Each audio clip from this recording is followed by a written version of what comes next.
সুপ্রভাত বন্ধুরা, সুধা ভিলেজ ব্লগে আপনাদের সবাইকে স্বাগত। আবার একটা নতুন ব্লগ নিয়ে চলে এলাম। আপনারা আমার সঙ্গে থাকুন আর শুরু থেকে শেষ পর্যন্ত ব্লগটা দেখতে থাকুন। আশা করি আজকের ব্লগটা ভীষণ ভীষণ ভালো লাগবে। তো আজকের একদম সকালে আমি উঠে পড়েছি, আর পুরো এখন মানে হালকা হালকা কুয়াশা আছে, আর ঘরের কোনো কাজ করিনি, চলে এসেছি এই যে ফুল তুলতে, ধুদ্র ফুল। আর ধুদ্র ফুলগুলো কতগুলো ফুটেছে আপনারা দেখতেই পাচ্ছেন, আর গাছে কিন্তু প্রচুর ফুল ফুটছে।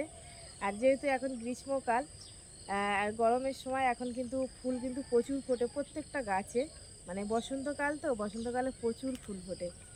তো এখন ফুলগুলো আমি তুলবো। আর আজকের এই ঈদ বন্ধুরা, তো আমার একটা বন্ধু আসবে, তো ও কিন্তু ক্যামেরার সামনে আসবে না। ওর জন্য কী কী মানে মেনু হচ্ছে সেগুলো আপনাদের সাথে শেয়ার করবো। তো এই যে গাছে থেকে ফুল তুলে নিয়ে চলে এলাম ঘরে গোবর দেবো বলে। তো এই যে গোবর গুলে নিয়েছি, নিয়ে বাইরে নেতা দিয়ে নিয়েছি, আর এই যে ভিতরে এবার একটু নেতা দিয়ে নেবো, আর বারান্দাটা। তো এই যে দেখুন ঘরটা কিন্তু ভালো করে আমি নেতা দিয়ে নিয়েছি, আর বাসন থালাগুলোও ধুয়ে এনেছি। তো এখন এবারে একটু টিফিন করে নেবো, তারপরে দুপুরে রান্না আছে। দেখুন একে বেঁধে দিয়েছি, একে একটু সকালের টিফিন দিয়েছি, খেয়ে নিয়েছে। বলে দাও গুড মর্নিং বলো সবাইকে, বলে দিয়েছে আমাদের গলু গলু, ওই গুড মর্নিং করে দিচ্ছে সবাইকে। আর এদিকে এই যে ছাগলগুলো বের করে দিয়েছি, ওই যে পাড়ে বেঁধে দিয়েছি। এখন চারিদিকে ধান ফুটে গেছে, আর এই দুটো ছাগল মাত্রই আছে, এরা খুব ধান খাওয়া শুরু করেছে, ওই জন্য বেঁধে দিয়েছি আজকের এই যে দুজনকে। আর বন্ধুরা আমাদের এই পুকুরে না এখন জলটা অনেকটাই কমে গেছে, যেহেতু এখন গরমকাল, আর আমাদের শ্যালোতে জলও উঠছে না ঠিক মতো, যার জন্য কিন্তু পুকুরে জল কমে গেছে। জানি না মাছ আছে এখন কি পরিস্থিতি হয়, যদি একটু বৃষ্টি হতো খুব ভালো হতো। আর আপনারা বুঝতেই পারছেন পুকুরের জল কিন্তু পুরো ভর্তি থাকে, এই যে দেখুন জলটা কম। তো ছাগল বাঁধার পর চলে এসছে এই যে গরু বাঁধতে। আর দেখুন অনেকেই কিন্তু এই মাঠে গরু বেঁধেছে, আর এই মাঠটা কিন্তু পুরো চাষ হয়, এবছরে কিন্তু চাষ হয়নি। আর এখানে আমাদের একটা প্রবলেমের জন্যই কিন্তু অনেকে কিন্তু চাষ করেনি। তো অনেক ধান এখানে গরমের সময় জানি না এত বছর চাষ করে আসছে খুবই ভালো, আর বছরের থেকেই কিন্তু খুব একটা মানে ভালো হচ্ছে না ধান চাষ।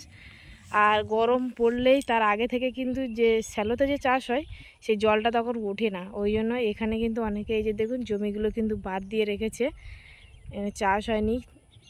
আর ওই দিকটাই চাষ হয়েছে। কিন্তু একটা জিনিস খুব খারাপ লাগছে বন্ধুরা, এত কষ্ট করে আমরা চাষ করি, তারপরে যখন ফসলটা হয় সেই ফসলটা যদি না ভালো হয়, প্রত্যেকটা মানুষের তখন খুব কষ্ট, টেনশানও লাগে।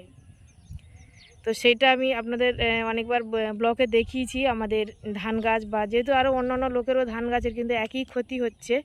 তো এখন আমি ওই ধান গাছের কাছে আবার চলে যাব, আমাদের ধান গাছের কাছে।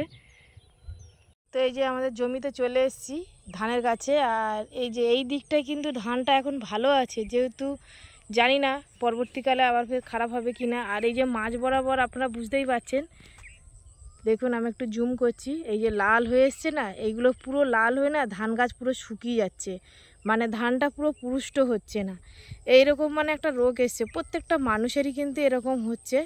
তো যেহেতু এখন মানে সবাই মানে আমরা প্রত্যেকেই টেনশানে আছি, তো ভাবছি আর বছর থেকে চাষ বন্ধ করে দেবো। আর এই ধান চাষটা কিন্তু করি আমাদের সারা বছর খোরাকির জন্য বন্ধুরা। তা যদি এরকম যদি প্রবলেম হয়, তো ভাবছি আর সামনের বছর থেকে পুরো বন্ধ করেই দেবো।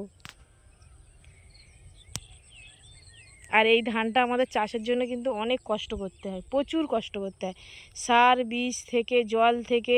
এই যে যে জমিতে আমরা চাষ করেছি এগুলো কিন্তু আমাদের নিজেদের জমি না, এগুলো সব লিসে কিন্তু আমরা চাষ করি, যারা আমাদের নিজেদের কিছুই নেই। এই যে দেখুন পুরো ধানটা কিন্তু এই দিকটা একটু ভালো আছে বন্ধুরা, শুধু জাস্ট ওই দিকটাই কিন্তু লাল হয়ে গেছে।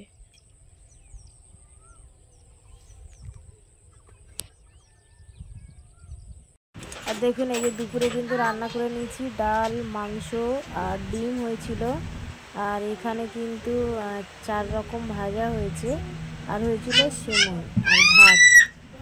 তারপরে এই যে দুপুরে খাওয়া দাওয়ার পর আমি একটু গাড়ি নিয়ে চালাতে গেলাম, তো ওই দাদা ভাইয়েরই গাড়ি।